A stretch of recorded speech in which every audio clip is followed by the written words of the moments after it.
Hello and welcome to episode 1013 of the Player One podcast for Tuesday, April 28th, 2026. I'm your host, Chris Johnston. With me, as always, from Canada, Mr. Greg Seward. Hello.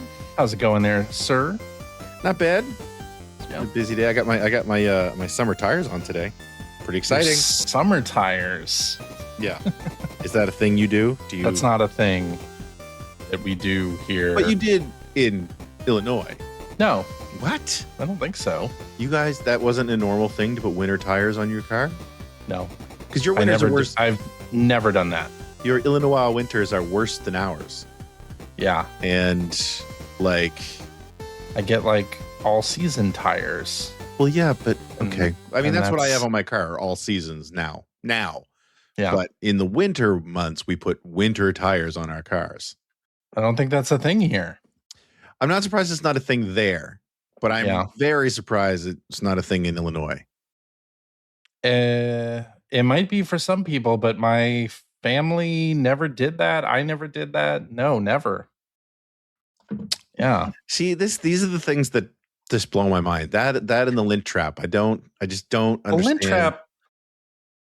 I clean the lint trap. You do now. After our whole community shamed you. No, I always did. I just let it build up a nice little thing so you can satisfyingly. No. That was what I used to do. I don't do that anymore. No. I clean the lint trap.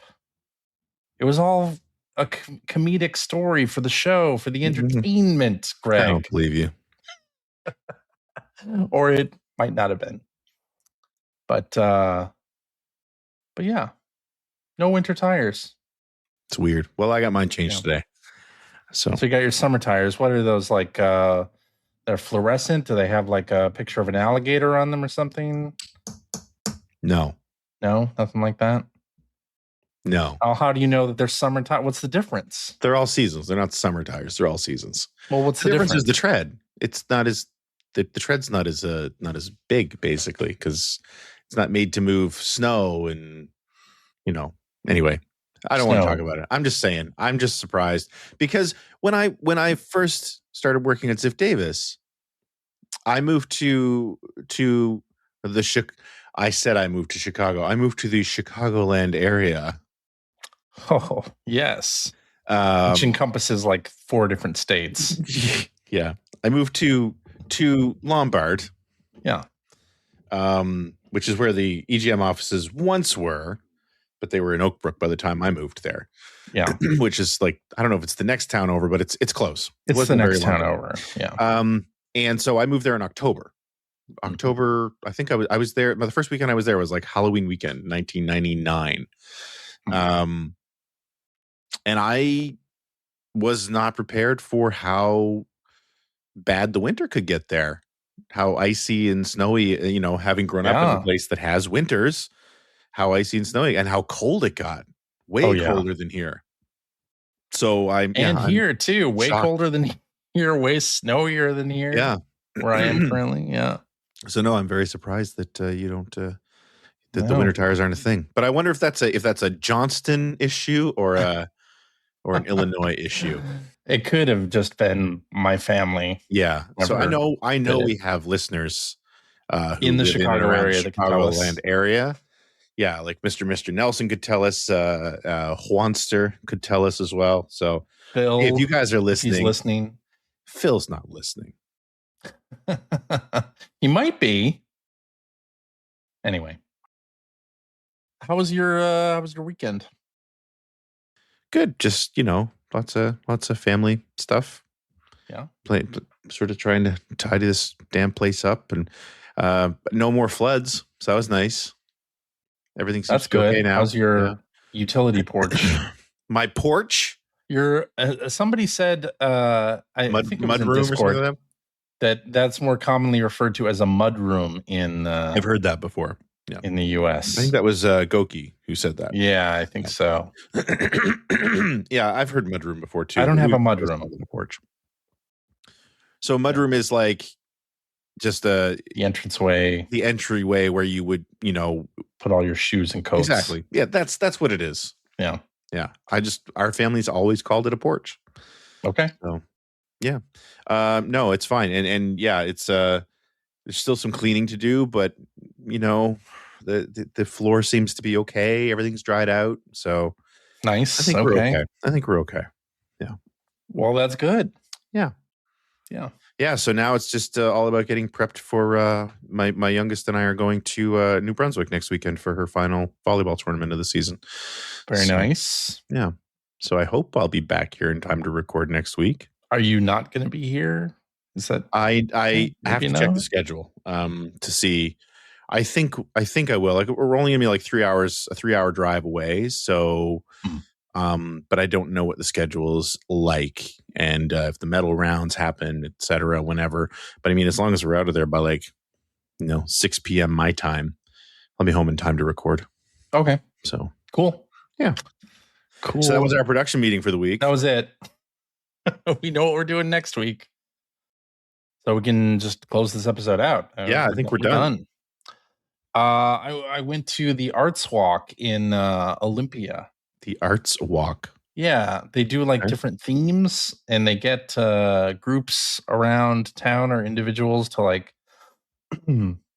make art based on that theme. And this year's theme was some kind of animal life. Okay. And so you had people, they were sort of grouped together, like depending on what animal they chose. So there were some really, really cool, like depictions of animals, like a giraffe, a whale, shark, not a whale shark, a whale and shark, two things. The skunk that actually like blew smoke out of its butt into the crowd that was assembled along the street, and it was really fun.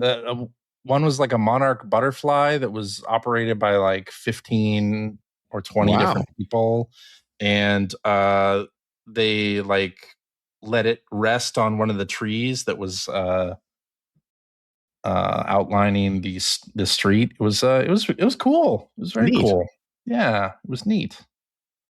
So got out and enjoyed the nice spring weather that's happening here in the Pacific Northwest currently. Good. Speaking of something else, it didn't cross my mind there a minute ago. But the other thing we did was confirm our travel plans for Belgium. There you go. July. Yeah. So pretty excited about that. That's exciting. You're going to an F1 race in July. Yeah. In Spa-Francorchamps in Belgium. Nice. So, yeah. So we're flying into London and then taking the train over to Brussels, and it's very exciting. I've never been. I've been to Europe once, and that was for work. It was for Paris Game Week, I think it was called. Oh, right. Like 10 years ago. Yeah. And I was working. I got to see the Eiffel Tower, and I went to Paris Disneyland for a night. That was it. That was my experience in Paris. Okay. And I flew home. So very excited to go spend time in Brussels and in Belgium in general. And then we're going to spend the better part of a day on the way back in London. So yeah, That'll be fun. That'll be really fun. I'm really excited. Yeah.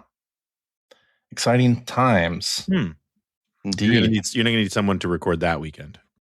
Okay. I'll put it on the calendar. Yeah. Should we talk about video games stuff? Sure. Why not? Right? Yeah. Well, I was going to say Microsoft Gaming. I guess I should say Xbox now. Asha Sharma, the new head of Xbox, has already started making some announcements, starting with pricing for Game Pass Ultimate. It is going down from $29.99 a month to $22.99 a month. And then PC Game Pass also is changing. And I guess the big difference is that Call of Duty won't be joining Game Pass starting this year. So the annual releases of that will be delayed by a year, which is fine with me because I never play Call of Duty anyways. I mean, it makes sense, right? Like their whole day one thing is been great, but yeah, I mean, Call of Duty is or has been such a juggernaut. Yeah, like, I feel like they really cut themselves out there when they made that part of that service. So, I'm sure there are very people who'd be clearly upset they about that. did, and also like increasing the price from its previous $19.99 to $29.99 also wasn't good. I canceled my Game Pass Ultimate at that point. Well, yeah, I know you did, and I also canceled Microsoft 365 because I realized, you know what, I'm not using this anymore. What's anyway, Microsoft 365? It's their subscription model for Word and Excel. Yeah. I stopped doing that a long time ago. Yeah, I used to do it just because you get a lot of documents that are in. Hey, you remember when you used to be able to buy software and just, if you wanted a new version, you could go buy a new version? Yeah. Well, I actually prefer the subscription model, honestly. Really? Oh, I don't. That's me. Not at all. Because they're like a core set of applications that I like to use, and I don't mind paying for the upkeep. But I don't know about 365. We're in a world where Google Drive and like Sheets and all that stuff exists. Yeah. I just use Google Docs and Sheets. Yeah. So. Me too. Don't need anything else. No. But Game Pass is changing price, and they're decreasing the price by $7, and it is not enough to get me to re-subscribe to it. But when you think about it, right, like when they first did the price increase, if the price increase had been $3 a month, that would have been instead different. of $10 a month, I wonder how many people who subsequently canceled wouldn't have canceled. Yeah, they would have kept me on as a subscriber, and they probably wouldn't have even touched the Microsoft 365 subscription. Right. Because they're like, okay, the only way that you can cancel is to go into your Microsoft account and go into the subscriptions tab. And while I was in there, there were two things in there, and I was just like, let's just get rid of both of these. Yeah. So, yeah. And the other thing that we're hearing about is that Asha Sharma is contemplating what to do about game exclusivity. So this is, I guess, a hot topic in terms of, because she said that she wants to bring back exclusives to Xbox. It's going to be all about the platform now and like what that means going forward. And I guess it's just a great thing that they canceled so many games in 2025. Right? Well, that's just it, right? Like, I guess my question there is, I don't feel like the Xbox brand is in the place it's in because they stopped their exclusivity. You know what I mean? Like their first party exclusivity. Because I don't feel like their exclusives are exciting enough to bring people to their console at this point. I don't either. I mean, that's just my opinion. Well, also, when your console is $800, right? That's not an easy choice to like come over for one game. Doesn't really make sense anymore. When consoles were $100, $200, sure. And I think that that's the thing to me. And I think about their main competition. Like their first party exclusives don't compare with like Nintendo's first party library. No, it just doesn't. Right? Like there's a reason to have a Switch 2 because, Mario's Mario. And, I mean, not just that, like, Oh, wait, actually, which game are you talking about for Switch 2? What game is worth having a Switch 2 No, I'm just saying, like, I'm just saying things like, if you want Mario Kart, if you want Metroid, if you want Splatoon, if you want Mario games, Nintendo's first party lineup is so strong. If you want Pokopia, if you want Donkey Kong Bonanza, I think those are like the two that are So I'm just saying in general, though, right? Like even the promise of the future games in those franchises brings you to the console. And like same with Sony, right? Like their first party offerings, I mean, they've struggled a little bit more, but their first party offerings are still, I think, way more attractive than Microsoft's, because Microsoft keeps turning around and canceling things. Yeah. Right. And I don't think like Forza doesn't carry the weight it once did. Halo doesn't carry. I mean, Halo was massive for a while, and it's not that anymore.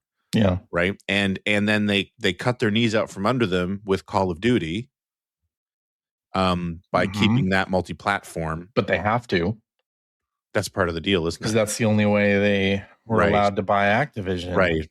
So, I just, and I mean, I was appreciative that they didn't make Minecraft exclusive, but in hindsight, maybe they should have. It would have been unpopular at the time, but I don't know. I don't think they could have done that. Yeah, I'm just saying in general that their first, I get what she's saying. Yeah. I don't know that their first party library or even the potential of their first party library is enough to bring people back. That's all. I don't think so either. Yeah, I think you're right. All. So, yeah. Well, and Forza Horizon 5 has already launched on PlayStation, and it's done very, very well there. Yeah. Forza Horizon 6, I found out this week only because I thought it was a simultaneous release. So I was like, I got to check and maybe pre-order Forza Horizon 6 because that comes out in a few weeks. But there's no date for the PlayStation 5 version of it. It's PC and Xbox. Right. No date for the PS5 version. And I'm like, well, I guess I should wait then. And that's just it. And I think that I think that's a perfect example of what I'm talking about, right? Where it's like Forza Horizon 5 did really well on the PlayStation 5, but those numbers definitely don't translate to if it wasn't on PlayStation 5, those people would have bought a Series X. No, they wouldn't have. I mean, already there were years that those people didn't buy a Series X. Exactly. So that's what I'm saying, right? And I mean, and I think Microsoft's always been in this position ever since launching the original Xbox. I don't think people really understand how much heavy lifting Halo was doing. Yeah. For Microsoft. And that's fine. But it's just Halo's not doing that anymore. So yeah, I don't know. It's interesting. I mean, I'm glad that she's coming in and she's trying to shake things up because I think that the brand desperately needs it. Yeah. If they're going to save it.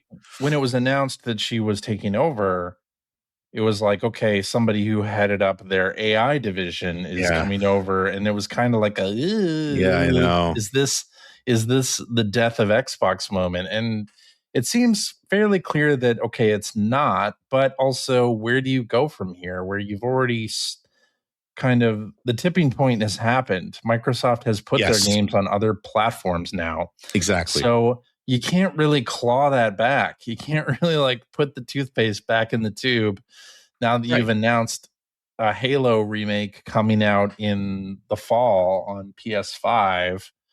And although maybe you can say the PS5 version of this is canceled, or Forza Horizon 6, maybe the PS5 version of this is canceled. Maybe you can do that. Maybe. I don't think that you'd be successful there. But again, I don't either. Something, but I think it needs to be accepted that she's helming. I think saying it's a sinking ship is a little bit mean. But whatever the brand, if she brings the brand back to good standing and back to, I don't want to say profitability, but you know what I mean? If she fixes it up, it's very beat up right now. It's going to look very different than it did back when it was successful before. Yeah. Is all I'm saying is I don't think you can, like you said, you can't put toothpaste back in the tube. You can't. Xbox needs to exist in a different way now. So yeah, part of this, she and Matt Booty put out a memo that was then put on the Xbox Wire site about the Xbox brand. So they had changed to Microsoft Gaming, and now they're changing back to being called Xbox. It's so weird. It just feels like the last few years they've been doing everything they can to dilute the Xbox brand. Yeah. And it used to be so strong. It's true. And they sort of say that in their core tenets are, in hardware, content, and experience. And it's just going to be interesting to see if they can do that. Mm-hmm. Especially where consoles are so expensive and are you going to lure people with what exclusive exactly? To buy an $800 console or a $700 console. I don't know how much a Series X is anymore, but it's north of 500. Consoles in general are so expensive now. And actually, I think that's another really good point, is that we're so far past the time where something like a single major game is gonna carry the console. Right. Because we're if that were true, Mario Kart 8 would have carried the Wii U. Like, it would have brought the Wii U back. It didn't. Yeah. And so I don't know where they go from here. It's going to be very interesting to watch. Like, I'm not sure, especially once they've announced Halo for PlayStation. Yeah. And I mean, the other thing is too, Microsoft and the Xbox brand has such a long history of this kind of massive course correction. Feels like it happens every few years. Although in the past, it seems to have taken the form of either commissioning a ton of exclusive games from third parties and then subsequently canceling most of them. Yeah. Or, most recently buying a bunch of studios and then subsequently canceling and closing them. So, although Sony's doing that too. I know it's part of a larger trend, obviously. But I mean, if you look back over the history of Microsoft and the Xbox, it feels like this is an old story. I mean, we saw this way back with the original Xbox. Yeah. Like I'm thinking, oh god, Psychonauts. Psychonauts was an example of this, right? Where it's a big exclusive. Microsoft's putting a bunch of money into this, and then all of a sudden they just weren't anymore.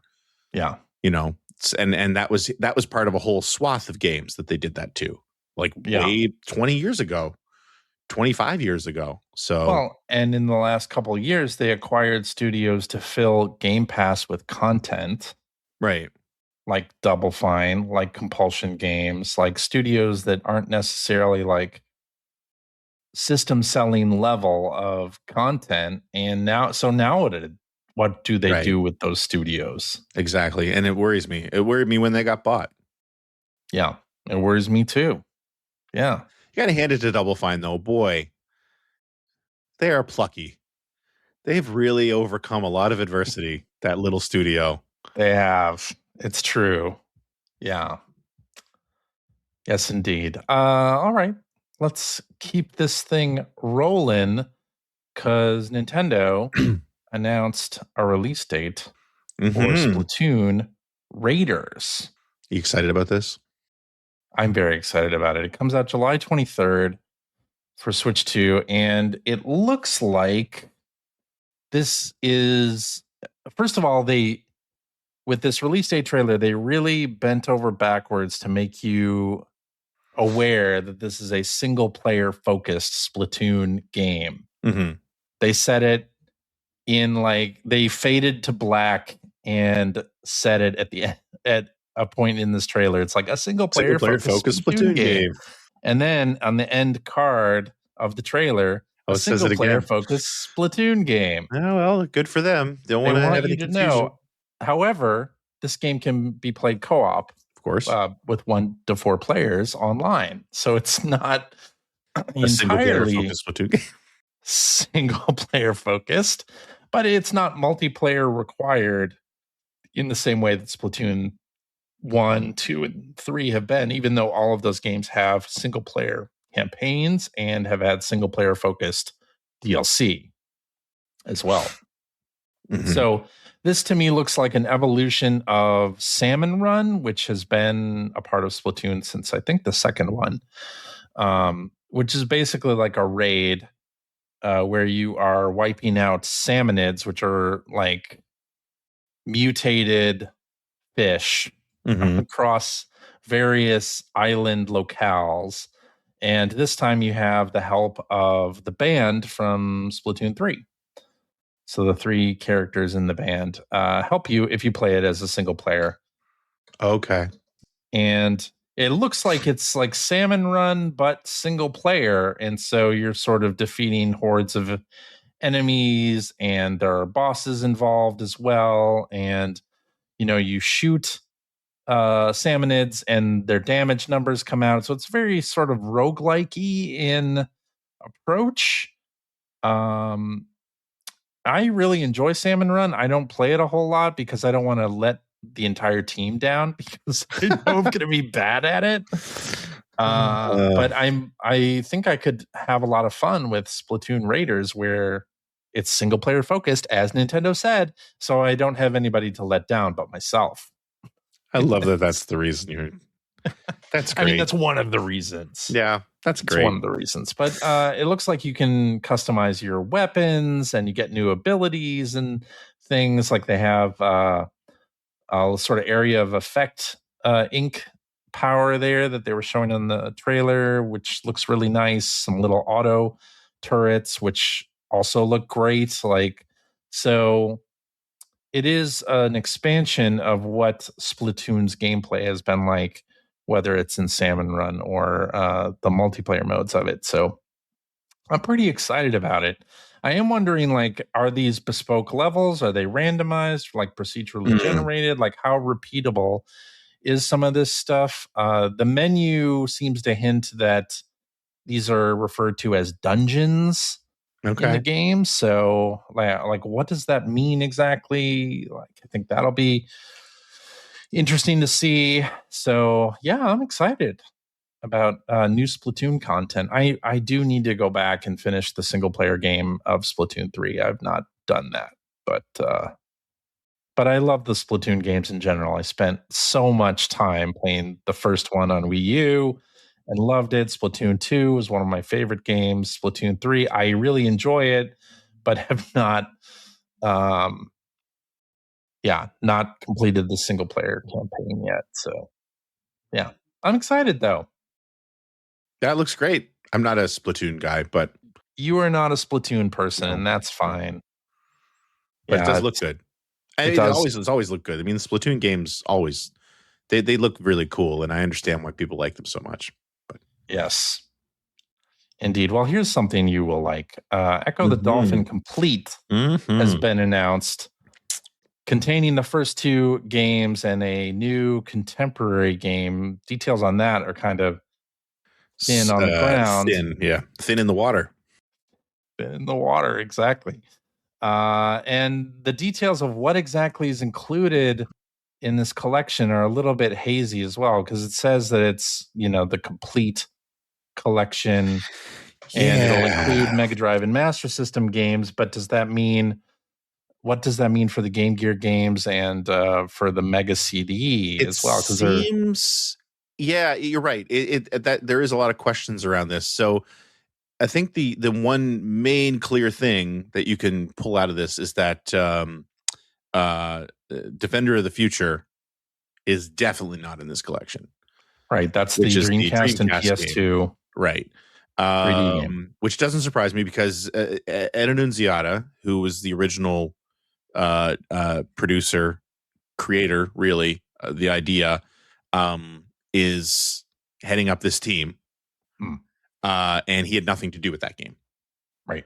And I want to say, I can't prove this because I need to go look at, I didn't have a chance to go look it up. I want to say that I've read somewhere that he wasn't a fan of Defender of the Future. I could understand that. I mean, if you're the creator of a series and then somebody else has taken it and made a different game, you might not be a fan of that.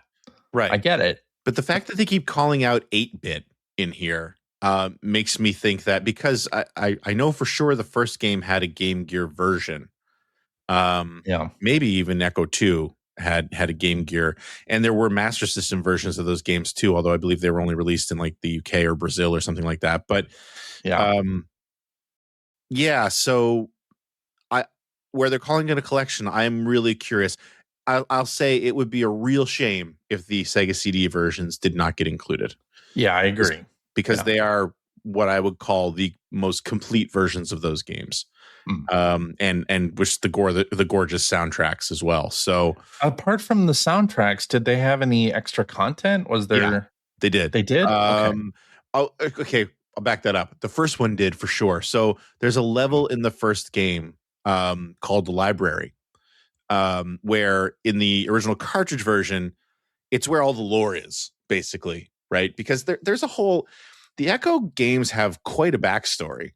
You know, like they're sci-fi games. They're not, you know, they're passed off as something different. But at the end of the day, it's a science fiction saga that includes aliens and all this stuff. And so there's a section in the original game called, I think it's called the library, where there are these gems that you can sing to throughout the game. Sometimes they use as keys, sometimes they use as hints, but in this particular level, they're used to give you some lore, right? And in the Sega CD version, when you sing to some of these gems, they start to spin really fast for a long time, and then they bring up, it's not lore, it's full motion video, and they're literally just like almost like Discovery Channel clips of information about bottlenose dolphins. That's all they are. But that's the difference. That's the content that's in the Sega CD version that's not in the original cartridge games. So I believe that's really the only difference. I don't know if there are extra levels in either game. I'm not up on them enough to know for sure. But the other game that I have a real question about, though, is that there was also the Ecco Junior game, right? Which was not 8-bit. It was a Genesis game, but it was an Ecco game that was aimed at children. I don't know if it was released under the Sega Kids. It was brand. Yeah. So the very short-lived Sega Kids brand. So, you know, there's no mention of that. I wouldn't be surprised if it's not there. I don't think it has anything to do with the story. I get the feeling from what these articles are saying and where Ed is so involved that I'm guessing games that affect the actual story he wants to tell are the most important, which is another reason why Defender of the Future wouldn't be there. I'm guessing Defender of the Future is going to be retconned out completely. So I can see that. Yeah. But either way, I mean, this is exciting. I'm a fan of the Ecco games. They're pretty tough. But I just love the idea of them. They're so it's so, that series so encapsulates one of the things that I loved about Sega in the early 90s, and especially when Sega of America was starting to find its feet as well.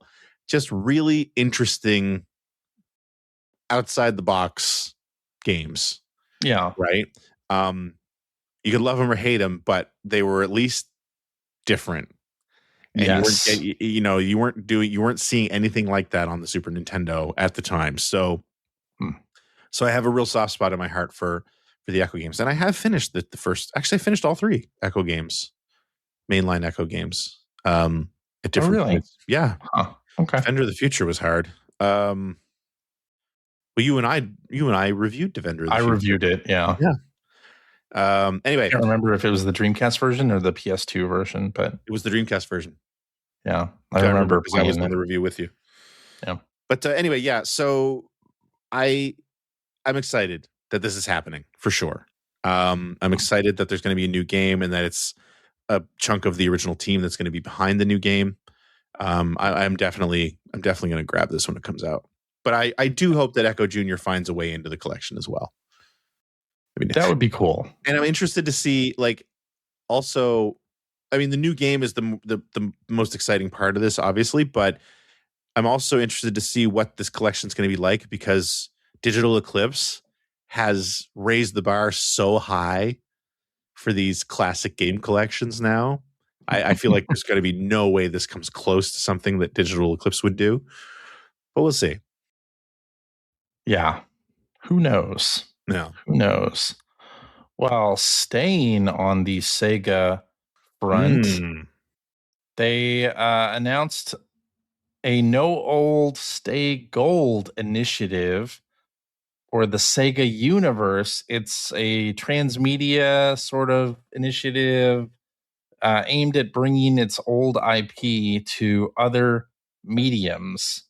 That doesn't necessarily mean games. It seems like it means everything but games. It kind of does seem that. Yeah, it might be. The video is great, though.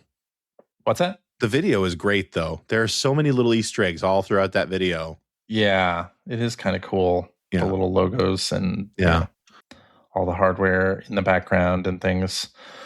So yeah, as part of this website, they have called out the 2026 selected, which are titles that are celebrating big anniversaries this year. That's Fantasy Zone and Outrun, who are celebrating 40th anniversaries. Then Streets of Rage and Rent a Hero, which are 35th anniversaries. Rent a Hero. Guardian Heroes, Knights, Dynamite Deca, and Sakura Wars celebrating the 30th. And then Sega Gaga is celebrating its 25th anniversary. Yeah. I mean, it's great. I do love that they're mining this stuff, but I would be more excited about games. I think the other thing to remember is like, boy, oh boy, we're heading into the second year since, when did they actually announce the old IPs? That was like 2023. Yeah, so that was Game Awards 2023. They announced 3 years now, and only one of they announced Streets of Rage, Jet Set Radio, Crazy Taxi, Golden Axe, and Shinobi. Yeah, and so far Shinobi's the only one that's come out. That's right. So I'm happy about this, but I'm not getting myself too excited about it. Yeah. Part of the interview that's on VGC mentions Eternal Champions as well. I saw that. Like, who's pining for an Eternal Champions revival or movie? Do you remember though how long Sega fans were going on about a new Eternal Champions because it was on the back of the box, on the back of the Saturn box. Yeah.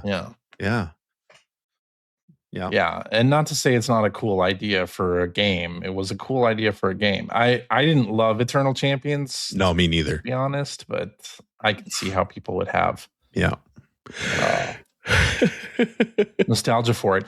I am wondering though, we're in an interesting position here where things from our childhood are coming back as potentially different games or IP in different forms and things like that. And I just remember, because I grew up on cartoons and things, and do you remember in the 80s, they started reviving things like the Tom and Jerry Kids, and what did they do? They did like a Flintstones. They did like a modern Flintstones kind of thing too during the 80s. And I think they did. Didn't they do one that was, or maybe that was before? But I'm just wondering. It's like I think a lot of us think, these revivals are going to be for us, the old fans, when it's very possible that they won't be. That they'll be for people who are younger than us or were in our age group when we were the target age for these things. And I mean, that's probably one of the reasons they're doing this, is to get those names out there for a younger crowd. Because I mean, we got 5 years left, maybe, and then do we only 5? I don't know. I'm just saying, we're not the future. We're not the future, very clearly, especially when it comes to games and what games we're interested in, right? Right. Exactly. Yeah, that's a fool's errand to make games catering to us.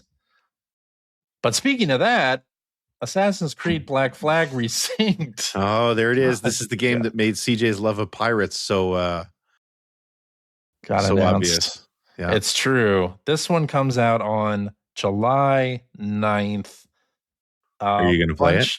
Of course. I remember you playing this and going on and on and on about the ship battles and stuff like that. Oh, I loved it. Yeah. I loved it. Yeah. This was the game that made me a fan of the Assassin's Creed series, and I've never finished an Assassin's Creed game since. Very well loved, this game. Yeah, Black Flag, very, very well loved. And so they're doing a remake, but it's not just a remake. It's more of a complete redo. Or it's not a remaster, it's a remake fully. And they're adding characters and storylines that weren't in the original game. And I hear tell that they may be removing the modern day Abstergo stuff from this, which was, of course, a big part of the Assassin's Creed series in the early days. I was going to say, is that even a thing with this? I've not played an Assassin's Creed game in so long. It is, or it has been fairly recently, but they've minimized what those sections are. But the whole idea with Assassin's Creed is that you are like not exactly time traveling, but like going back and like embodying these past characters to find out something. Yeah, no, that was the whole premise. That was the whole premise of the game. In fact, what was it? Kristen Bell was in the first game, right? That was like one of the secrets. Like she was an Abstergo employee or something. I don't remember that at all. In the first game, I never played the first Assassin's Creed. The first Assassin's Creed is the only Assassin's Creed I ever finished. Oh, really? Okay. Yeah, I played through that one, and then I liked it, but then I played a bit of Assassin's Creed 2, and I never really finished it. And then, I mean, they just kept releasing a new game like every year. So it just felt like, well, now I can't keep up. So I'm just not, and I don't like it enough to drop everything and play the new one every year. So, yeah. Yeah, but they're adding stuff like weather effects and more underwater sections that are expanded from what they were originally, and entirely new storylines and look at all those boats, CJ. I know, it's exciting. And new upgrades for your boats, like a double shot for the cannon is one of the upgrades you can get with one of the new characters, and so I'm very excited about it. I doubt it has a second screen app like the original game did on oh my god, back in 2012 2013, because you could send assassins out in that little mini game and then use a second screen app to like collect money, or there was some kind of mechanic there where I did a lot of that. That's crazy. I did a lot of that back then. But and one of the other things, one of the big pieces of feedback is, they have escort missions in this game where the fail condition was like, if you get seen, then you failed. And that was fun. Like a big point of feedback. Like people did not like those in this, including myself. I didn't really like those. Mm-hmm. Well, in this, they fixed it so that if you do get discovered, it's not game ending. It's not a fail state. You can engage the people you were following in combat, and I don't know what happens if you kill them. You don't get the information that you were trailing them to get. I'm not sure exactly how that's going to work, but it looks great. I love Black Flag. I'm going to play it. July 9th is when it comes out. I'm just sort of going looking at the list of the narrative chronology of the Assassin's Creed games. There's like 14 games. Yeah. And present day characters, Mirage and Shadows both did not have present day characters. So Mirage I feel and like Shadows, okay. So I feel like the Abstergo / Helix stuff has been dropped in the most recent games. So yeah, and maybe they'll drop it out of this. I was a part of it in the original. Yeah, you were Noob. Yeah. The Abstergo researcher in Assassin's Creed 4. Yeah. Yeah, this kind of did kick off my pirate era, huh? Oh, it absolutely did. I mean, it was like a light switch. It was like a light switch, indeed. So that's exciting. We were talking about this last week, maybe, or at least last couple of weeks. Annapurna Interactive is releasing Switch 2 ports of various games, including Sayonara Wild Hearts, Lorelei, and The Laser Eyes, along with Stray and Wanderstop. Mm-hmm. In June. So we're getting Switch 2 versions of Keita Takahashi's To a T and Davey Raiden's Wanderstop. So CJ's 2025 Game of the Year. My 2025 Game of the Year, Wanderstop, going to be available on Switch and Switch 2 for $25 June 23rd. I'm double dipping on that for sure. Great game. Absolutely fantastic. I might pick this up. No, it's going to be on Switch. Good. I mean, it's been out on PS5 also, or it is on PS5, but okay. But I think it's good for a handheld game. Like, that's what I'm thinking. Yeah, because I played it on Steam Deck and really loved that whole experience. So, yeah. Let's see. We have a message in the chat here. If we caught the Orbitals gameplay trailer, let me load this up so we can all enjoy the Orbitals gameplay reveal trailer. I don't remember seeing this. So Orbitals, you may have seen it in a Nintendo Direct. Oh, I did see this. The Game Awards. Yep. This is the 2-player co-op narrative game from what's the name of the studio? I'm forgetting what the name of the studio is. But anyway, the game looks like an 80s anime game, and yeah, it looks fabulous. The gameplay trailer actually continues to look fabulous. I think it does. Yeah, the whole thing looks great. The music's great. The visuals are great. It really captures that style perfectly. And I'm quite excited about playing this one when it comes out later this year. Yeah. Maybe we should try to play this together. Shape Farm is the name of the developer, I believe. We doing a game club on this? A game club on this game? You want to play through this together? I mean, if it ends up reviewing well, if it's good, sure. Let's do it. Do this. I think we should. Yeah. All right, it's a date. Okay, and Mike doesn't have a Switch too, so I couldn't play it. He's usually my co-op buddy. I'm glad to be your second and only choice. You're my second and only choice.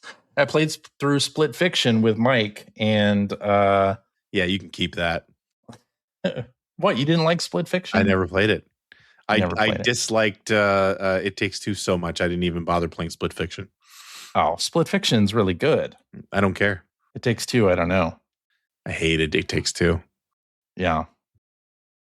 Well, that's you. Yep. And the other thing we got was an Alien Isolation 2 teaser. Man. It's mostly the sound that's cool in this one. Yeah. Right. Like the visuals is only a 25-second teaser. I mean, it looks like it. So the first game recreated the look and feel of the original Alien film. Yeah. Like, I mean, so perfectly. Like, you're in the world. Like, there's no other way to describe it. It's to the point that, like, the DLC that they released, where I think you were actually on the Sulaco, not the Sulaco. Yeah. What was the name of the ship in the first movie? Damn. Anyway, the Sulaco, I think, was the ship in the second film. Anyway, and Alien and Aliens are two of my all-time favorite films. And so, yeah. And so, like, I've started Alien Isolation, I would say probably 6 times. And it's not that I don't like it. It's that it's so scary. I mean, it's so scary. Yeah. Right. Like, and I just find I'm so amped up playing it that I end up putting it down. And just not playing any more of it. So, but anyway, what I was going to say is, I mean, yes, this is a 25-second trailer. So there's really no, there's really no information to be gleaned from this. But the first thing I thought is, like, where Alien Isolation really recreates the look and feel of the first film, it really looks like you're in an outside area that looks similar to like LV-426 from Aliens in that 25-second trailer. Like when the Marines first land and they're in that rainstorm, like that's all I can think of watching that 25-second trailer. Actually, now, I don't think that means that this is going to be some kind of like fast-paced first-person shooter. The first one wasn't. That's what I'm saying. So I'm saying where I feel like if they're sort of basing the look and feel off of the second film, I don't necessarily think that means it'll be a fast-paced first-person shooter. I think it'll be much more like the first Alien Isolation. But I'm wondering if the world is going to resemble Aliens a lot more than the first one. And I think it would be great if that's what they do, because those two films have such distinct looks. Yeah. Right? Like the settings are so distinct from one another that it would be really cool to see them take that on, because my God, I mean, it was pitch perfect in the first Alien Isolation. Like you couldn't have asked for anything more. I have the game on Steam. I think I bought it when it was on deep discount, and I have not played it. I should load it up on the Steam Deck. So I highly recommend it. It is so scary. Yeah. And I keep meaning to. I have to go back and grab the DLC just before it doesn't exist anymore. Right. But they released it on Switch. Did they? As well. It's supposed to be one of those amazing Switch ports where it actually looks better than the PS4, really, Xbox One version or something. That's something. Digital Foundry did a video on it and was super pleased with how it looks on Switch One. So, yeah, the Nostromo was the name of the ship I'm trying to think of. The Sulaco was the ship in the second movie. Yeah. Well, that's the ship that is in Alien Isolation, or they just showed a map screen with that ship name anyway. The Sulaco, really? I think so. See, they had DLC that I think had the Nostromo. Oh, okay. But anyway, because it had the original crew. The DLC had the original crew from the first movie. Sorry, hang on a sec here. I'm hanging on. All right, sorry. But anyway, yeah. Offspring. Alien Isolation 2. Yeah, very excited. I might even play this one for more than a couple hours. So yeah, me too. Let's move into what you've been playing now that we're like 50 minutes into. Well, there's a lot of news this week. We haven't had a lot of big news weeks. I know. Last week there was nothing, and we just got hit with a bunch of stuff. So, what have you been playing, Greg? So, two very similar games, but nothing that I haven't been talking about previously. So, I finished Flashback for the 3DO on Twitch this past week. So, I've been sort of, on Thursday nights, kind of grabbing games from various old retro systems, games that I own. Now, Flashback for the 3DO is definitely, I would say, probably the worst port of Flashback. That's not to say that it's really bad, but it's the Genesis is sort of the better one, the best one. The first one was the best one. But yeah, so I played through Flashback on the 3DO. Man, I love Flashback. Flashback really holds up. It's just a sort of a cyberpunk Prince of Persia thing. Invasion of the Body Snatchers. It's just very, very sci-fi. And yeah, I have always loved the way this game looks. It's got a really, really nice graphical style. The Genesis cartridge and subsequently the Super Nintendo cartridge had a lot of cutscenes. They weren't voiced, and they were done with very rudimentary polygon models. The optical versions, which is to say the 3DO, I think it was on PC as well, and the Sega CD introduced full motion video cutscenes using very 1993, 1994 CGI models and just terrible voice acting. So that's one of the reasons why the Genesis game in particular really stands out, is just that these cinema scenes in the game are so almost off-putting in the optical disc versions of this game. But anyway, I played through it. The other thing though was that the final section, oh my God, I'm glad I was playing on an emulator because I was safe stating, because man, the what am I trying to say? I'm sorry. There's like a whole bunch of noise happening right behind me here. Okay. The hit boxes on Conrad, your main character, are really mushy. So like I was dying and I couldn't even tell why half the time. Okay. And the final sequence is very tough. And there's like a whole escape sequence and everything.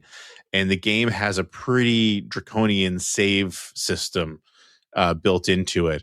So like if you mess up in the final stage, like you have to replay a lot of very difficult sections over and over and over again. So anyway, I was happy to finish it. It was funny to watch the credits roll and see when they got to the voice credits, it was literally the programming and design team that had done all the voice work. It was so funny. Yeah. And again, not at all surprising. No. Because it was terrible. But no, I'm glad I played through it.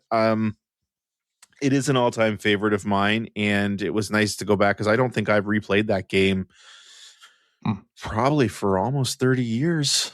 I mean, the game's 30 years old, so it was nice to experience it again. You know, I've probably played the first section, you know, half a dozen times, just sort of turning it on and playing it for the giggles. But yeah. Really enjoyed it. Really happy I finished it. So cool. And then, you know, playing a modern day version pretty much of Flashback, playing more Replaced on Game Pass, actually. So I was talking about this last week. It's, again, sort of this Blade Runner-esque Flashback style game, side-scrolling action platformer with just absolutely beautiful graphics. And I still find each new section breathtaking. You know, they do a really good job in the story of sort of changing things up and you know, like I've just went through I just actually made my way in through the wall of the main city now, which is great, Phoenix City. So that's where I stopped tonight when I stopped playing. I just sort of gotten back into the outskirts of Phoenix City again. But I have heard people complain about the game, especially the controls, and that's fair. The game every now and then will put you into some very sort of arcadey, high risk sequences that the controls, I feel like they aren't really up to the task. There was a section where when I was sort of ascending this, trying to get over this wall, where you get out to this like old, you're climbing a bunch of scaffolding, and you get out to a big crane area, and then you start getting attacked by these drones. And actually, the video you're showing here is showing one of those drones this very second. So they have these red beams that, you know, sometimes they're just in the background and they're just sort of sweeping, and you have to get in behind cover. And if the beam sees you, it shoots you and it's game over. But in this section, they actually started putting you in chase scenes where like a drone is coming behind you, and you have like this whole series of obstacles that you have to get over or through. And Reach's controls, Reach's the main character. You have to be so deliberate with your input, and if you're just a little bit off, he can get into like if there's like low cover, he has to jump over. Like if you jump even a fraction of a second too late, he trips, and he takes a long time to get up. And it's so this section is so unforgiving, right? Like it's to the point that this little section I was in, I actually had to put the controller down and step away from it for a day. Oh, really? Oh, like okay. I was really frustrated with it. I knew what I was doing wrong, but I just couldn't. I couldn't put it all together. And then, you know, as is often the case, I picked it up today after not playing it for 24 hours, and I first try. Yeah, I threw that section, through it. Right? Just is exactly how it always goes. But yeah. So luckily, again, got through that section, so I'm back to really enjoying myself again. But yeah, I do get it. It's definitely. I would say an acquired taste. Okay. But I'm still really loving it. And actually, just before I turned the game off, they introduced a new mechanic, which I really didn't expect them to do. I felt like everything that I was able to do in the game, I already knew how to do as far as all of Reach's abilities. And then they just out of the blue introduced an entirely new mechanic to the game, which I wasn't expecting. And I'm a little over halfway through, I think. I went and checked. I think there's 9 chapters in the game, and I'm currently on chapter 6. So I feel like I'm getting close to the end. So it felt weird that they were introducing new mechanics at that point. Right at the end. I'm thankful for it. You know, still really enjoying it. And I'm hoping that's going to carry me through to whatever the next big release is that I want to play. So we'll see. We'll see what happens. But anyway, yeah, that's what I've been playing this week. Cool. I thought so. All right then. Hey, Konami Picross comes out this week. It does. I pre-ordered it. Yeah, you did. Preloaded. Mm-hmm. It's on my Switch home screen. I am ready. I'm so excited for that. Yeah. What a bunch of old men. I'm pretty excited about it too. Excited about a puzzle game. Mm-hmm. Yeah. I don't think we're what the game industry No, this is why Sega's trying to appeal to kids now. Yeah, for sure. But I have been playing Pragmata a little bit more. Mm-hmm. I'm further into that. I'm in the mining section now, and still really enjoying it. Still really loving it. And I think I'm getting towards the end of the game, but they do keep introducing new weapons and new things for you to interact with. Do they throw new weapons at you pretty fast in that game?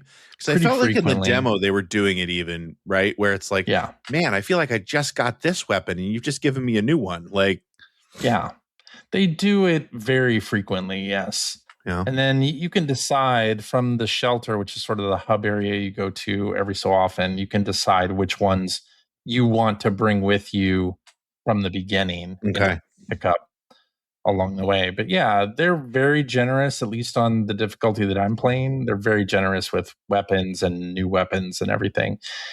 And you can't collect new ammo for the weapons. You have to like pick up a new weapon each time.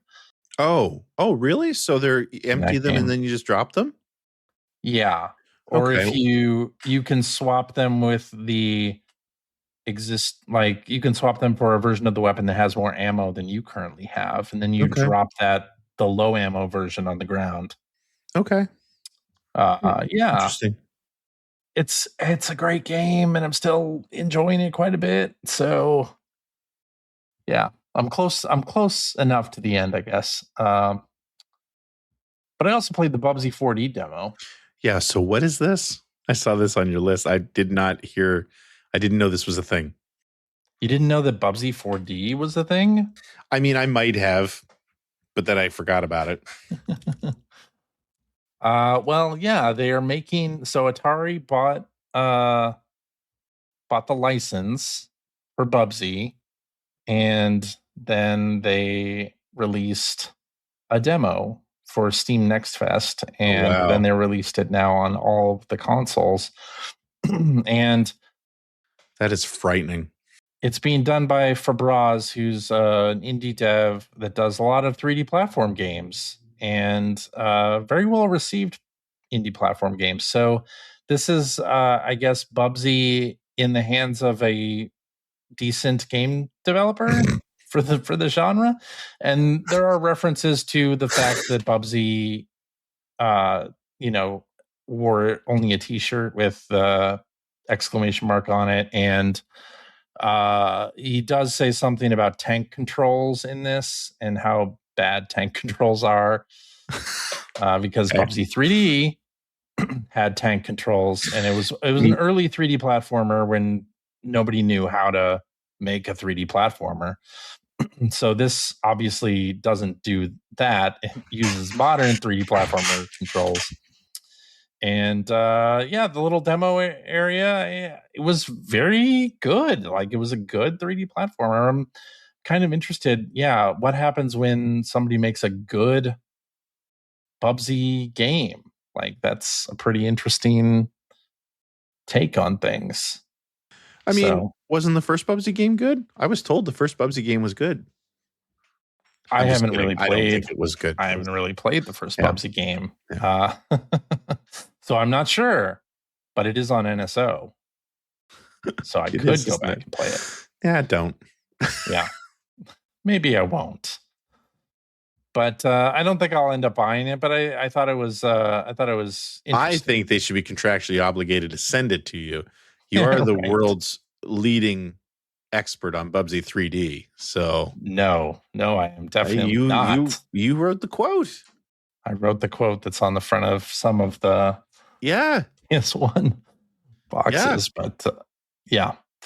But but that's okay. And then I played some of Kiln. So Kiln is Double Fine. We were just talking about them. Mm-hmm. Their multiplayer game that was originally like it was originally an Amnesia Fortnite game. Okay. Their game jam.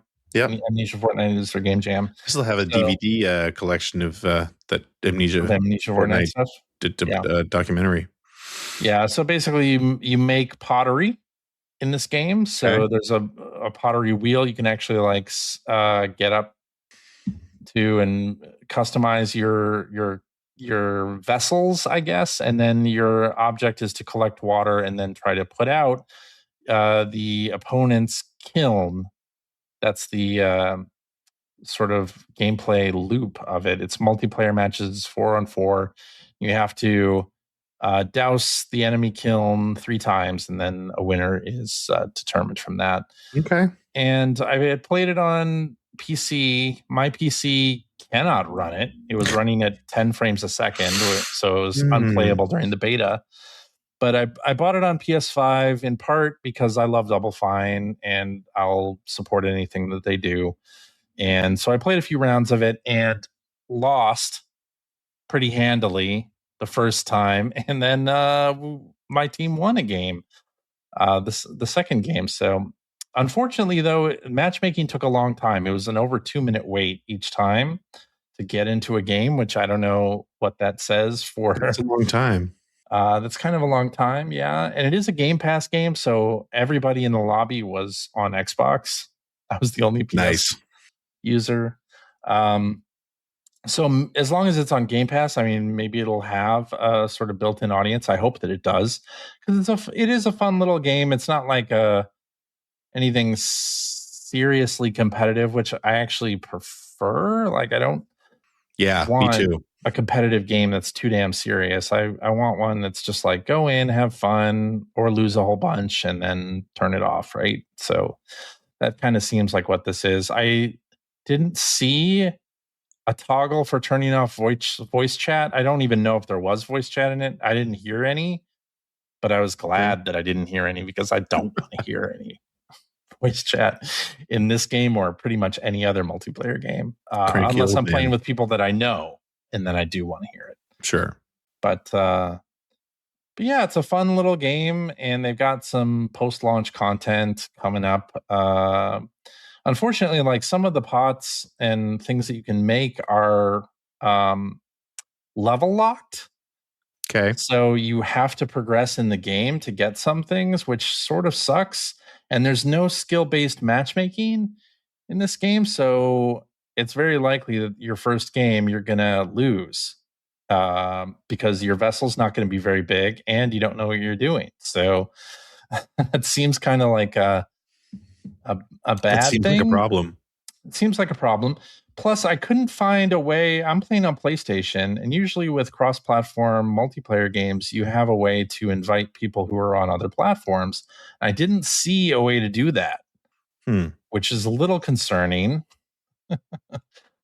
But so yeah, I don't even know if that's a thing. If you can invite people to your lobby, I didn't see like a lobby code or anything where you could do that. Maybe there is one, but yeah, it's a fun little game with all of Double Fine's humor and their sort of whimsical character design. They're really good at that.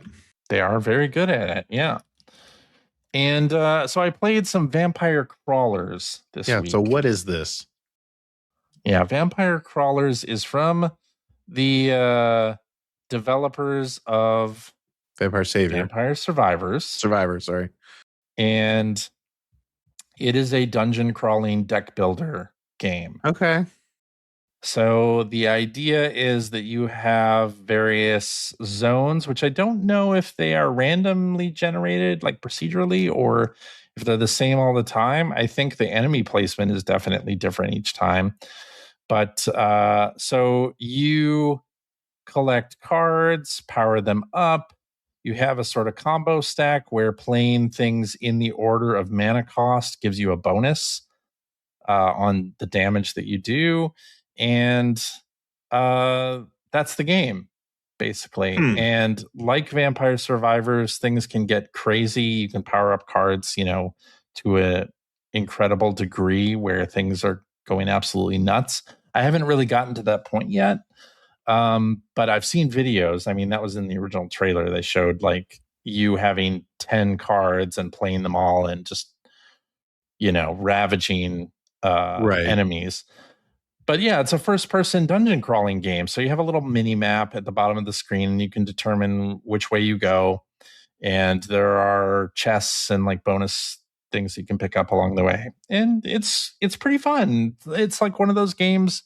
It's not maybe a good podcast game, like a good thing to have on while you're doing something out, while you're listening to something or watching something, I guess, because I wouldn't say it's brainless. It's not as brainless as Vampire Survivors is. But hey, and I'm not saying that's complimentary. Yeah, I'm saying it in a complimentary way. But there's a little more that you have to do, because if you want that bonus, you need to play cards in mana order, and they're not always presented to you in mana order. So okay, it's funny sitting here listening to you talk about it. All I can think of is like, wow, this doesn't sound like anything even remotely attractive to me. But I said that about the original Vampire Survivors, and it ended up being one of my favorite games. So yeah, but I mean, you did play Shining in the Darkness, right? Which is like a dungeon crawling game. Yep.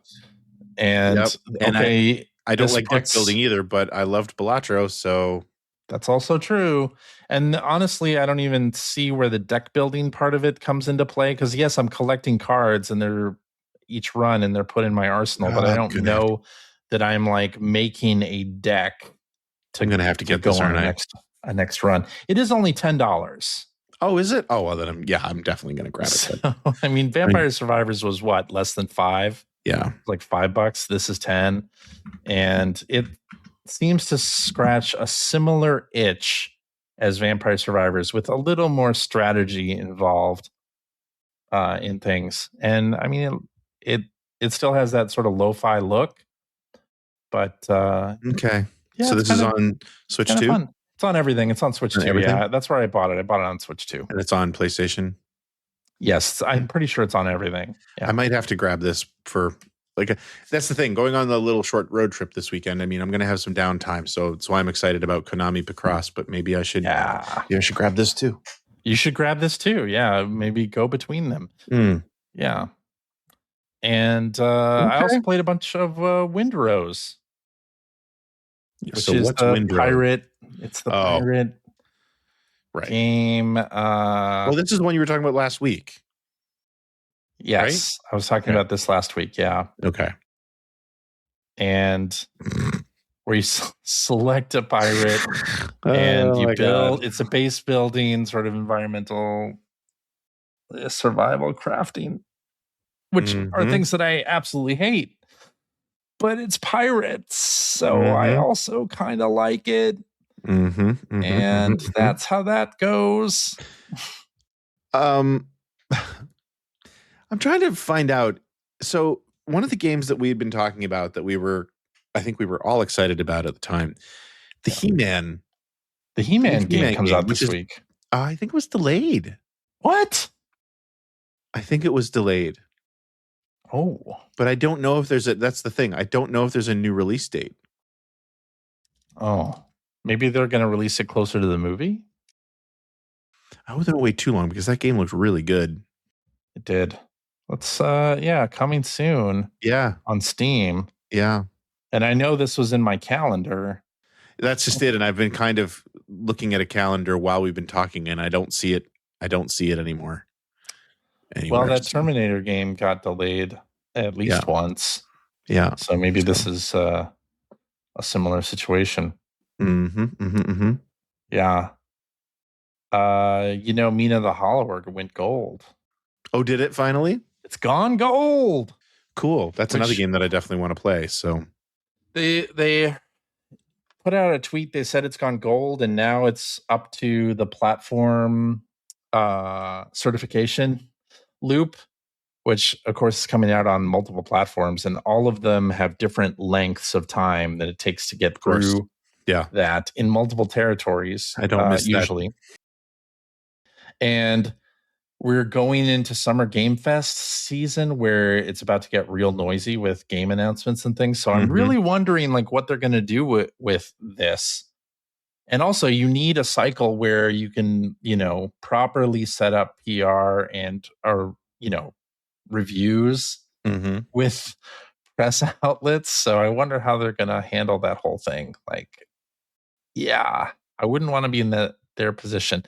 There's really no good time to release a game anymore. No. But especially when Summer Game Fest is like right around the corner. And hey, did you see that there's a 7th Guest remake coming in June as well? That's out on PC already, I think. Is it? It's coming out on consoles. No, it says it comes out on PC on June 4th as well. Oh, really? Okay. Yeah. I thought that was already out for some reason. Well, anyway. And Forbidden Solitaire comes out this week. What's Forbidden Solitaire? Forbidden Solitaire. Do you not know about Forbidden Solitaire? You know I love Solitaire. Hold on. What? Let me bring up the trailer. I love we're just surfing the net now. Okay. We're going to share this tab. Yeah, so the creators of Home Safety Hotline did this game. It's basically like Solitaire from the early CD-ROM era. Okay, so it's like supposed to. I'm down so far. It's supposed to sort of give you those vibes of that early CD-ROM time where there's full motion video. There's oh man, you're talking my language. Red Book audio,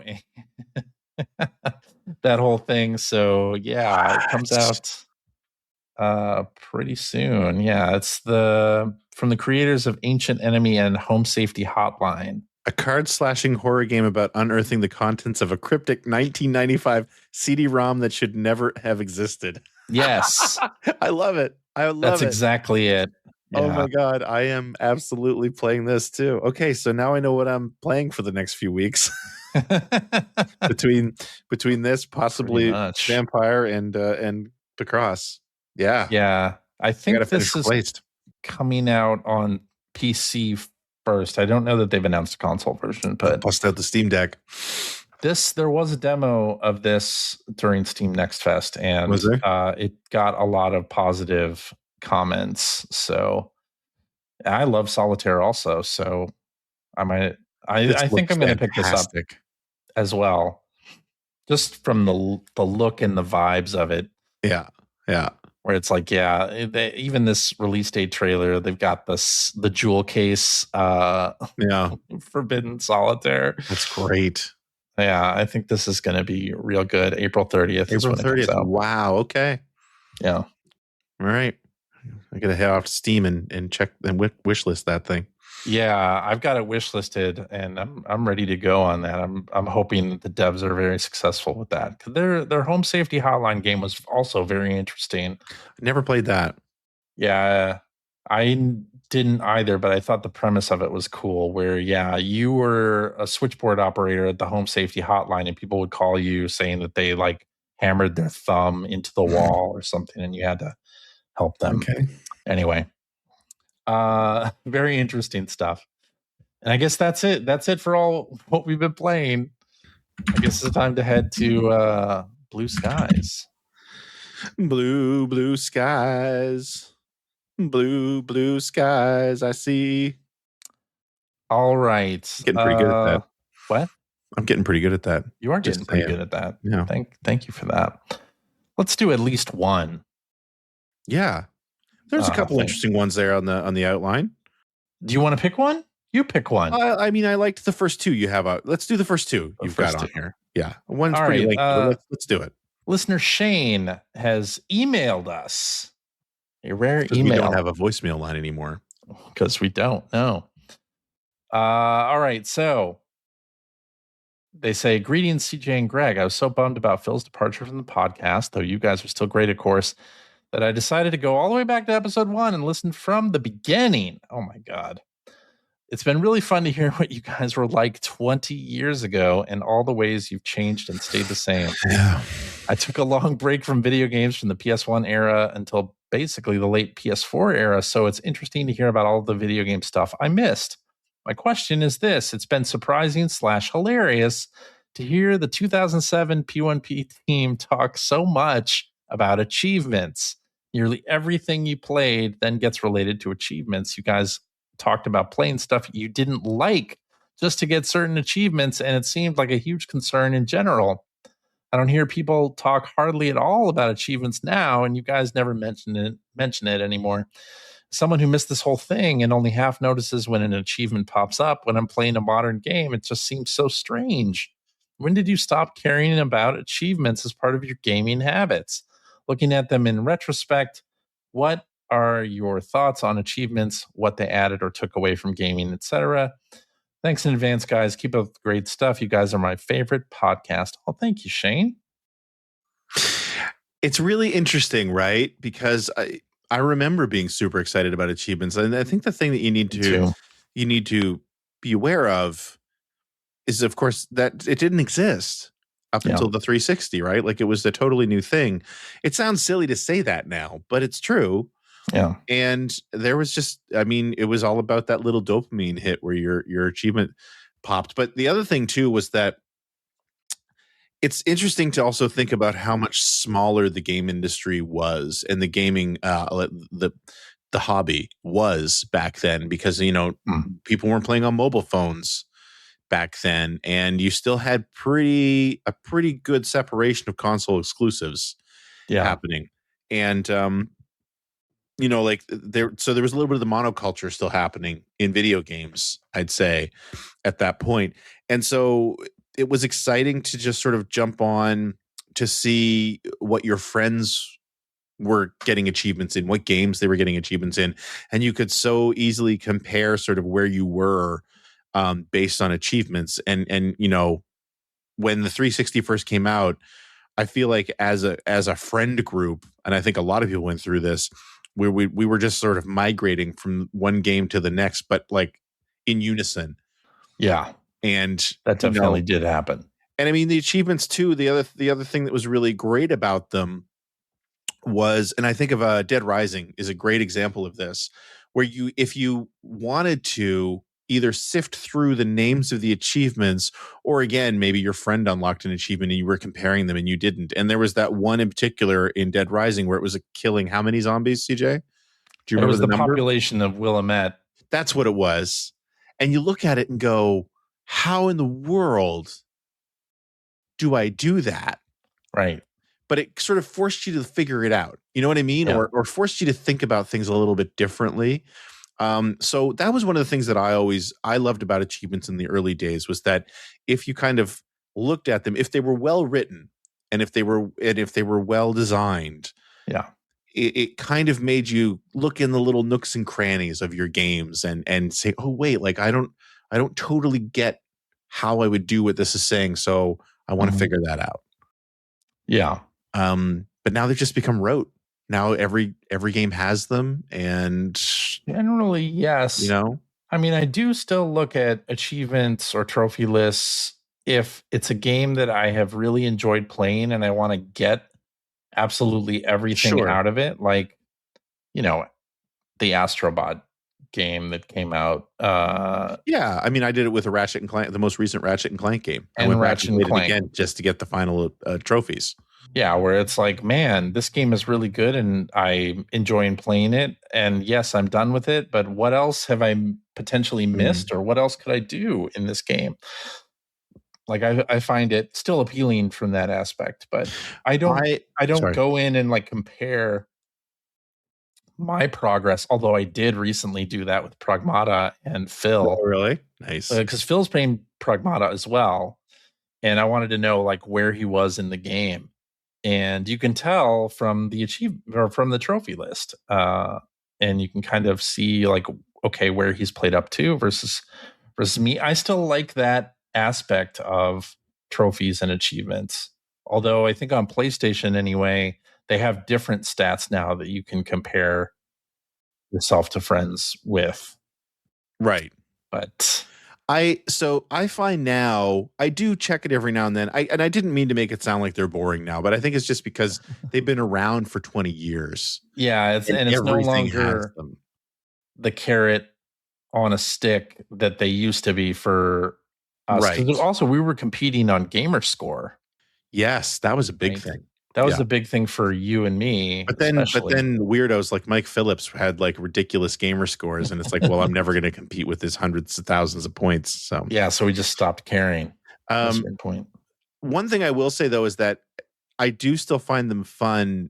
Every now and then you'll get a trophy pop that is really satisfying. Yeah. And I remember actually Darwin's Paradox. There was a moment. I just love that there was a there was a trophy that went along with this. So this, I guess it's a minor spoiler. I forget exactly where it is in the game. It's when I think it's when you're in like one of the factory levels. I personally, anytime I'm playing, and I do this I've been doing this with Replaced the entire time too. When I get dropped into an area, 9 times out of 10 in a platformer, you get dropped into an area, you go right. You know what I mean? Like that's where the game wants you to go. Go to the right. So I immediately go left every time. It's just the thing that I do. And there's one point in Darwin's Paradox where you get into this area, and if you go left, you get out into this open section of the world, and there are just signs everywhere not to do this, right? You know, it's like go back and no entry and blah blah blah, and you just keep going. I just kept going left and left, and then out of the blue, a piano will fall on you. And it's a trophy. You get a trophy for it. Oh, nice. Okay. And so that was like a really, I mean, the joke itself was hilarious, right? But like the fact that it popped a trophy at the same time was just, so I do appreciate stuff like that, but it's definitely few and far between. I will, if it's a game I've really enjoyed, I don't really care too much about platinums or getting all the achievements, but if, I will go look at the list and kind of see where I'm at. And if there are like a few achievements that are easy to clean up, I might go back and do it. Like I said, Ratchet and Clank, the last Ratchet and Clank, I definitely did that. I think it was to upgrade all the weapons or something was like the last thing I had to do. It's like, well, I'm so close to that anyway. And I really enjoy this game. I want to keep playing it. So I'm going to do it. Yeah. But for the most part, like when I roll credits, I'm done. I'm done with the game. I want to move forward. For the most part, yes. Yeah. That's where I am. And then just to also speak from the developer side of things, because I've worked on a couple of games now that have achievements and trophies. And sometimes you do want to use those as breadcrumbs to like bring people to features of the game that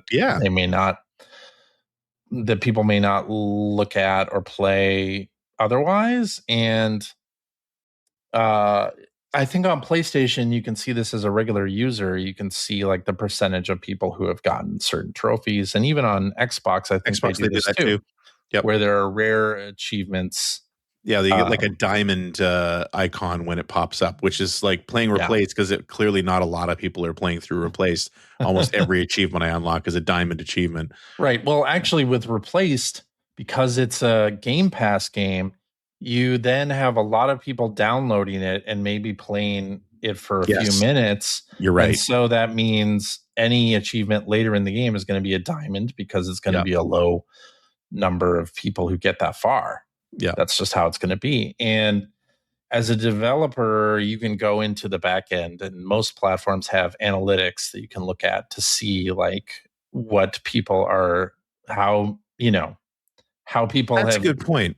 Gotten trophies in your game, and that can really be helpful in terms of like if you're going to make a sequel to something, or if you're going to like make a new game and you want to see like, well, how did people interact with the trophy when it was this on this other game? Like you can there's a lot you can do there by not necessarily putting analytics into your game in the traditional ways, like which isn't, which is, statistics and telemetry and like web calls to a server and things like that. But you can use, if you don't want to pay for any of those types of packages, you can kind of use achievements and trophies as a reference point.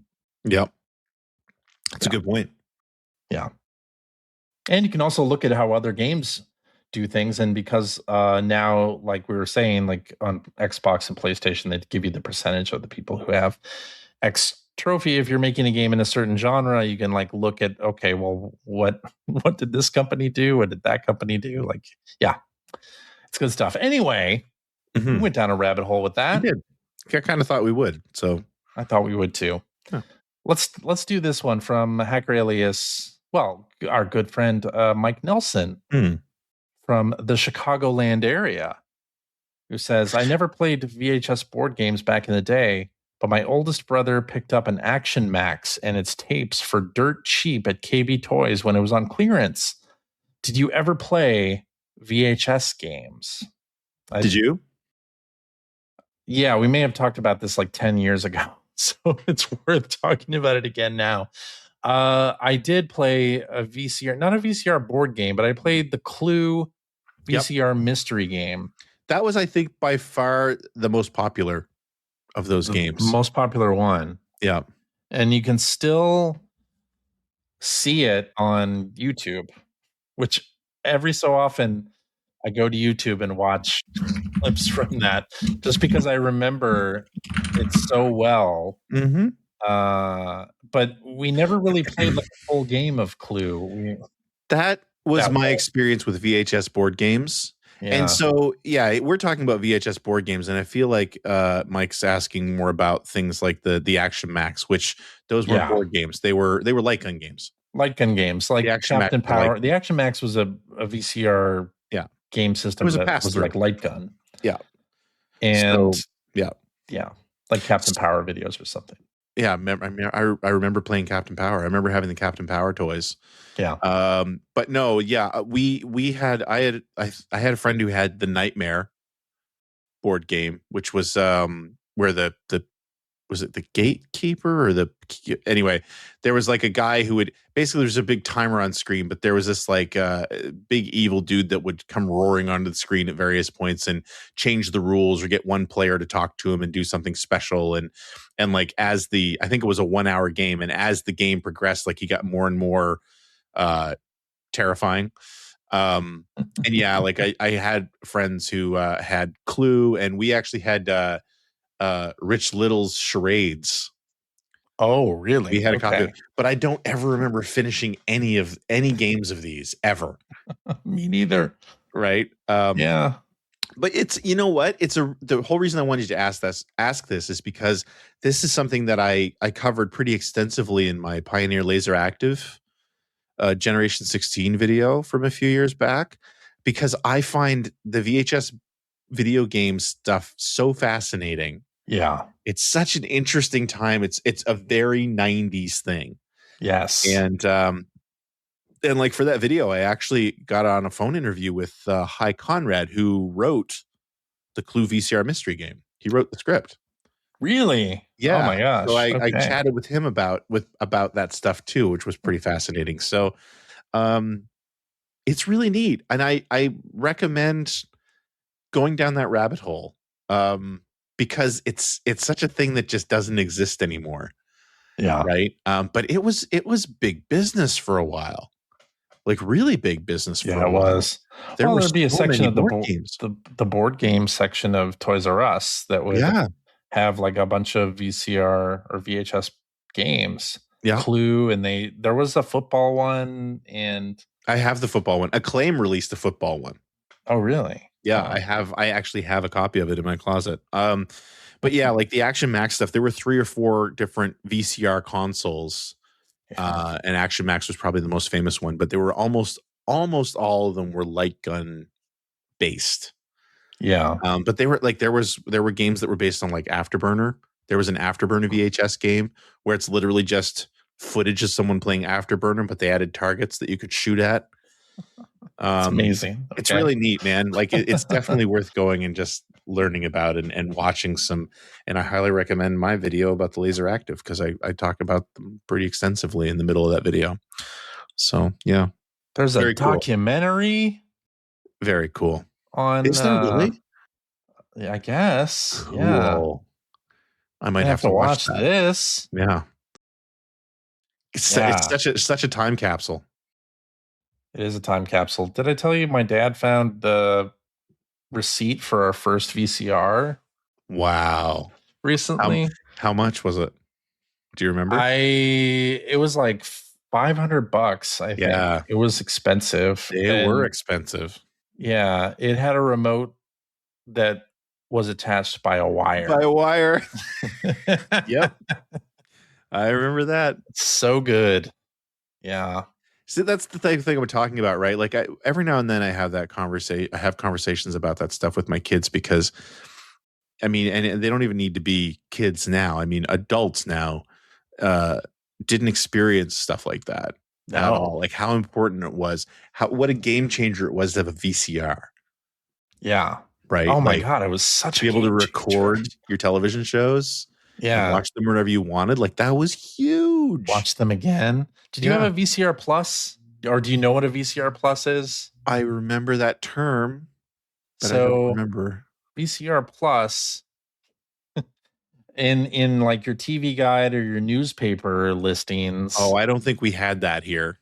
It would have like a 6 or 7 digit code that then the VCR Plus was like basically like an AR, like a infrared remote that would turn your VCR on, turn it to the correct channel, and start recording at the time of the program that it was on. So almost like a precursor to a DVR, really, but you're doing it with these codes, and that was fantastic. See, my dad, who was not technical in the least, was the master of setting the timer on the VCR, because that was another thing you could do. What you're talking about is definitely a streamlined version of this, but most VCRs back in the day, you could set a timer where it was like at this time, it didn't control the channel, but it would say it's going to record from this time to this time while you're away.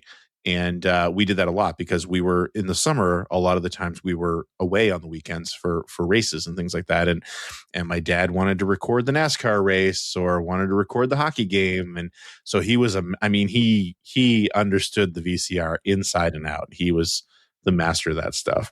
Nice. So, well, even with the VCR Plus, you would you would sometimes have to add like 15, 30 minutes after. Oh, yeah. You had to put the buffer in. Ending. Otherwise, you would get this thing where you'd be watching, you'd have the recording of the show and it would like end before the show actually ended. Yeah. You had to have the buffer. Yeah, because you didn't add a buffer on top. It's crazy. Yeah. Great question. Yeah. A good trip down memory lane. And I have a question for Mr. Nelson. What's that? Because I know around where he lives. Winter tires, are they a thing in Illinois? Is it just CJ that's weird, or did nobody use winter tires in Illinois? I'm sure I would have seen, like, at the tire place, I would have seen signs like, get your winter tires now. And maybe those things did exist and I just didn't pay attention. It's not like you're going to a tire place every other week, though. That's also true. Yeah. Oh, before we end the show, speaking of, what do you call people from Illinois? I was going to say Illinoisans. Illinoisans, yeah. Illinoisans, really? That's weird. Yeah. That's a terrible name. Just wanted to call out a friend of the show, longtime listener. I think he's a mod on our Discord, and he's been a member of the Player One Podcast Racing League forever. Wanster is setting up an iRacing league on every other Wednesday. I think they are going to run around 9 or 9:30 p.m. Eastern every other Wednesday. There is a channel in the Discord about this. If you're interested in joining up, please consider doing so. It's a good group of folks, and we need some numbers. So, yeah, nice. I told him I would put that out there on the show, and I almost forgot to do it. So, and there you go. Now you've done it. Yeah.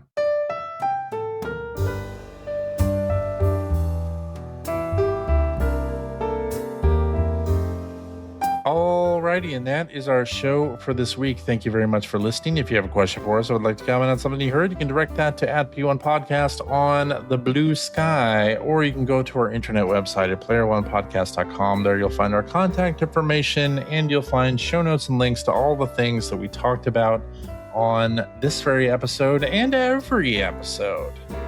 As long as I remember to put links to everything that we talked about. Sometimes I just don't remember what we talked about the next day. It's a thing that happens. Then you got to go back and re-listen to the whole thing. I don't do that. I know you don't. Why would I do that? I lived it. Yeah, and of course, on the website, there's also a link to our Discord server where you can discuss this episode with us and our other listeners. If you would like to subscribe to the Player One Podcast, you can do so by visiting playeronepodcast.com or by loading up your favorite podcast listening app. We're also on Spotify. You can like us on Facebook. You can watch video archives of our show on youtube.com/P1 Podcast, or you can watch us live most weeks on YouTube, Facebook, and Twitch. Just follow our Blue Sky account to find out when we're doing our next live show, typically every Sunday night at 8:30 p.m. Eastern, although we are right now on a run of 9 p.m. Eastern recordings. That will change back eventually. So join us, won't you? And if you like what you heard and how could you, you can head over to patreon.com/P1 Podcast, throw a few shekels our way. It helps us keep the lights on, do all the stuff we normally do. And, you know, with any leftover cash, CJ buys old VHS board games to throw in his closet. But They're expensive now. I don't have a VCR. I still have a VCR. I have two. I have two really good VCRs. Oh, really? Oh, yeah. Damn. They were, again, my father, because he had a big VHS collection of old tapes that he didn't want to throw out. So he bought himself a couple of decent VCRs a few years before he passed away. So I have a couple tapes upstairs that I want to get transferred digitally. There's a place locally that will basically like take your VHS tapes and put them on a thumb drive. Yeah, I keep thinking about doing that too. Yeah. I've done it manually. I've done it once already. Boy, I'll tell you what, doing it manually is a pain in the ass. I'm sure. It's because it's all linear, right? So I have a video tape that just says video games on it that I made back in the day. And I really want to see what's on that video games VHS. I have two tapes like that. One, I kept recording over and over again. So when I was managing a video game rental place in Charlottetown, PEI, we had a TV there that people would use to, like, they could pay money to play games. But we had another TV up in the corner behind the counter, and there wasn't really anything for us to put on it. But we had a VCR. So what I would do is when we got new releases, I would take them home and I would just record a bunch of new releases and then just run that tape on a loop. So I still have one of those. And then the other one I have is there was a girl that I really liked in high school, and she was so excited about the Sega CD, and I did a big VHS recording of a bunch of Sega CD games and gave it to her so she could see the games. That's so cute. Yeah. Wow. Yeah. That's adorable. Yeah, I was adorable. Hey, and if you're a subscriber of the $5 tier, cheap, you gain special access to a weekly bonus episode. We record it live after this, where we play games, we crack wise, do all the stuff we can't do on the regular show. CJ, yeah. Do we have a game this week? Greg, I think you're in charge of the game this week. In fact, yes, I am. I was thinking about that earlier this afternoon. I was like, oh, I should think about what to do. Oh, wait, it's Greg's turn. Shoot. Off to the EGM archive. There you go. So we do have an after show this week. Join us, won't you? And if you have a few bucks left over, please consider supporting me on patreon.com/Greg Stewart. $3 gets you early access to all of my new videos. That's also cheap. CJ? Yeah. Thank you so much for hosting again this week. Thank you, Greg, for being here so I don't have to just talk to nobody. And also just for being you. It's nice to know I'm somebody. CJ's second and only choice. No, you're my first choice. What are you talking about? No. We started this show together. That's right. That's right. Phil was Johnny Come Lately for 1,000 episodes. That's true. And most importantly, thank you all, dear listeners, for coming back every week and enjoying the show. We love having you. We appreciate you. And we look forward to talking to you again next week. Bye-bye. Bye-bye.